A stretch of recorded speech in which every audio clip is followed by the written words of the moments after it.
Whether you're looking for answers to specific life questions or seeking to become the best version of you possible, welcome to the Mental Breakdown and Psychreg podcast, where we offer insight, information, and strategies based upon research and years of practice as clinical psychologists. So sit back, have a listen, and get connected with our hosts, Dr. Berney Wilkinson and Dr. Richard Marshall. Welcome back. Richard, today we're going to cover some very specific questions that you should be asking as you're reflecting back on 2017. Right. We spoke more generally in previous 3 days, and now we're going to get to a little bit more specific questions that will guide your thinking as you look forward to 2018. Right. Now, this comes from a blog at the Huffington Post, and actually this is from sort of the business world, but it relates very nicely to what we're talking about here. Exactly. Right. So let's kind of dive quickly into some of these. And I'm gonna go ahead and say this was written by Eileen Chadnick, not Chadwick, but it's an N, Chadnick. Right. And it's nicely organized because there are 12 questions. Yes. 6 of the questions are how do you look back at 2017? 6 of the questions are how do you look ahead to 2018? Right. So it's nicely organized. Right. Now, some of these are ones that we've talked about before, so we can go through those pretty quickly. The first one, for example, is what went well. Right. All right, we've been talking about that since Monday's podcast. Since Monday, right.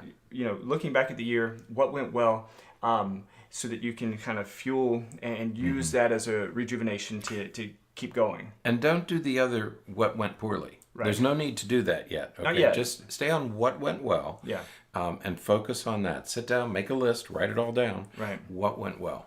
Number 2 is what surprised you. I like that one. That's a new addition. That's really a new way of looking at things. Right. And when I read that, it was striking because I thought, what surprised me in 2017? That will take some thinking. I'll have to think about that one. But I think it's a very useful question to ask. Now, again, this could be good or bad. Right. That's right. Because, you know, things that surprise you could be, well, it was a very nice surprise, but or else it could be a very not so nice surprise. Exactly. Right. So here you may be surprised by some negative things. Right. Okay, which is okay. Right. As we said, we're going to get into them. Right. But that first one should be positive. Right. Number 3, what did you learn this year? What did this year teach you is the specific question. So what did you learn? And again, it could be positive or negative, but there are certainly things that happened to you this year that taught you something. That's right. You know, I said this in a podcast previously earlier this week, and that is that sometimes we learn more from the negative things that happen. And so again, while step 1 or the first question that you're asking yourself is what went well, and you're focusing there on the positives, here is where we're starting to get into those more negative things. But what did you learn? What did this last year teach you? Yeah. Yep. I think that's a good thing to think about. Absolutely. Number 4, what are you noticing or even having hunches about? And this is another one that made me smile. Yeah. You know, what are you having had? I think that, you know. Yeah. So again, looking at the year in review, you're thinking about sort of where's your life headed? Like what ideas do you have that about whatever happened this past year, where that's going to take you next year? Right. You know, sometimes you are in your job and you're feeling okay about it, but there's that feeling or that sense that, man, there's some changes about to happen. Right. Go ahead and look at those things. Think about those things and what effect those are having on your life. No, I really like this one a lot. I mean, what surprised you and what do you have hunches about? Right. And I thought, wow, that takes you in a very different direction. Absolutely. You know, than, okay, let's do self-help or self-care. This takes you in a much more creative, I think, expansive direction. Absolutely. Now, number 5 is what needs to be left behind. Wow. Another one that I really like. I do because too. This is the idea of, all right, so what was going on this year? What were you doing this year that you just need to stop doing? What do you just need to leave?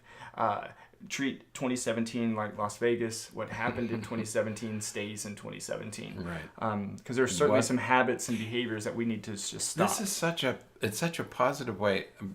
what do I not want to drag into 2018? You know, boy, I could make a list here of this one too. But I think it's a wonderful, wonderful way of structuring your thinking. What do you want to leave behind? Right. Just leave it in 20. Don't bring it with you anymore. Right. It's a choice. Absolutely. You know.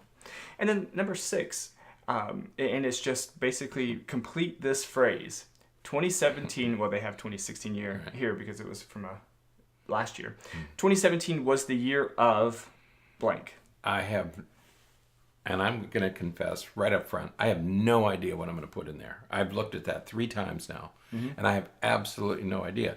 So what it means is I'm going to have to sit down early in the morning, not have everything quiet, and I'm going to have to think long and hard about this one because I cannot fill in the blank right now. Yeah. Yeah. It would be tough. I'm trying. I don't have an answer either. No, I didn't. Because there were so many things that happened.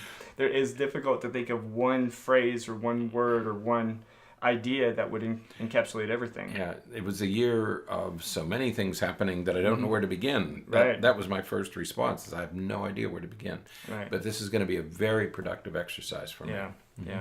Now, the next 6 questions it begins the transition to moving forward, thinking ahead. Right. And so number 7 is, where do you need to go next? And again, this is a great way to transition from reflecting to projecting. Right. You know, thinking about what's going to happen in the coming year. What do you want to take that's happened this year and continue to grow it into next year? And not where do you want to be in December? Where do you want to be 12 months from now? What are you going to do next? Right. You remember the best time to do something was 20 years ago? Right. That's what I like about this one. Yeah. No. What are you going to do next? What's the next thing you have to do? Don't talk about December. Right. Let's talk about what's the next thing we have to do. Exactly. Number 8, how will you evolve in the year ahead? And again, that's building on the same idea. What is going to be, when you do look ahead at December 2018, what's going to be different about you then than now? And remember, when we use the word evolve, we're not just talking about change. We're not talking about differences. What we're talking about is improvements. You know, the idea of evolving is to go from something less adaptive to something more adaptive. Yeah. And so how are you going to improve yourself over the next year? That's right. We talked last week or the week before about growth. Right. You know, this is about growth. And so what are you going to do to grow? Okay. Number 9 is, what are your top goals? And we're going to spend a lot of time focusing on that next week. Yeah. But for now, you know, just thinking generally, you know, what type of things do you really want to accomplish? Again, with the idea of, this is how I want to evolve over the next 12 months. You know, what are those areas going to be? And where am I going to put my energy? Right. You know, we'll get into that later, but where am I going to put my energy? Right. Where's my focus? Where's my passion? Okay. So number 10 is, who will you connect with? And that's expanding your contacts, expanding your connection with other people. You know, we've talked about the importance of gratitude. We've talked about the importance of having those social connections with other people, either personally or professionally or in whatever way, but having those connections and building that network for yourself. Right. Yeah. Number 11 is, how will you navigate ambiguity and uncertainty?